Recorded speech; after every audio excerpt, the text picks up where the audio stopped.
Alright, hello. Let's see what we're doing for part 2 of our Wargame Hill is we're going to coat this with hydrocal.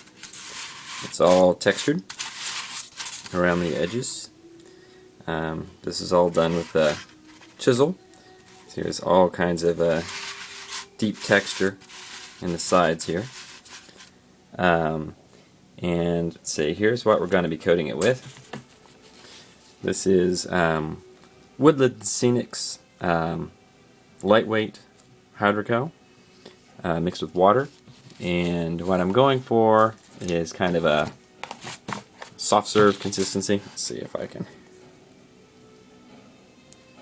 It's kind of soupy. I'm going to use this kind of a kid's brush to put this on because it's a nice soft brush and will get down into the crevices really easily. And you just brush that on.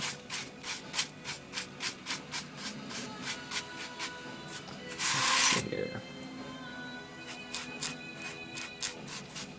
And this is looking a little thicker than I want it to be. It's going on a little bit thicker than I want. Might have some trouble getting down into the recesses.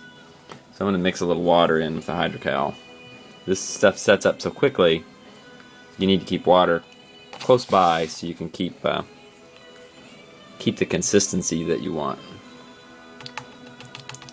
There we go.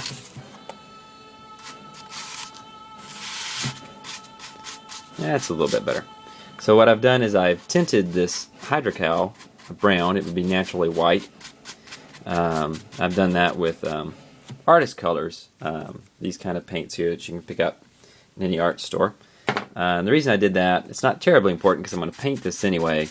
But the surfaces here on the top that will be flocked, sometimes the flock can show through.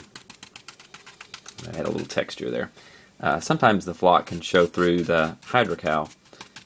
I'm sorry, you get little gaps in the flock when you put it on because we'll be gluing the flock on and it doesn't all necessarily stick. If you've got a brown underneath, it's a lot easier than if it's white. Little misses in the flock don't show up quite so much. There we go. This stuff dries pretty quick, but I'll usually leave it overnight to completely set up before I try to paint the piece. There we go.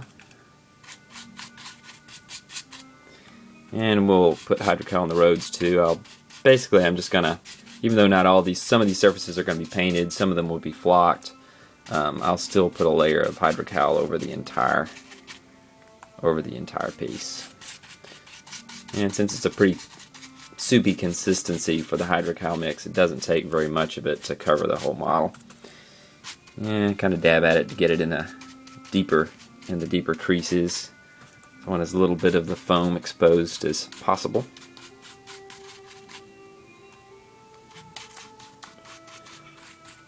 And the flat surface, like I said, it's going to be flocked, so the texture on the flat surface doesn't matter a whole lot. And you won't be able to see the brush strokes, but just to be on the safe side, after I've painted the flat surfaces with the hydrocal, I'll usually dab at it a little bit to put some irregular patterns in it.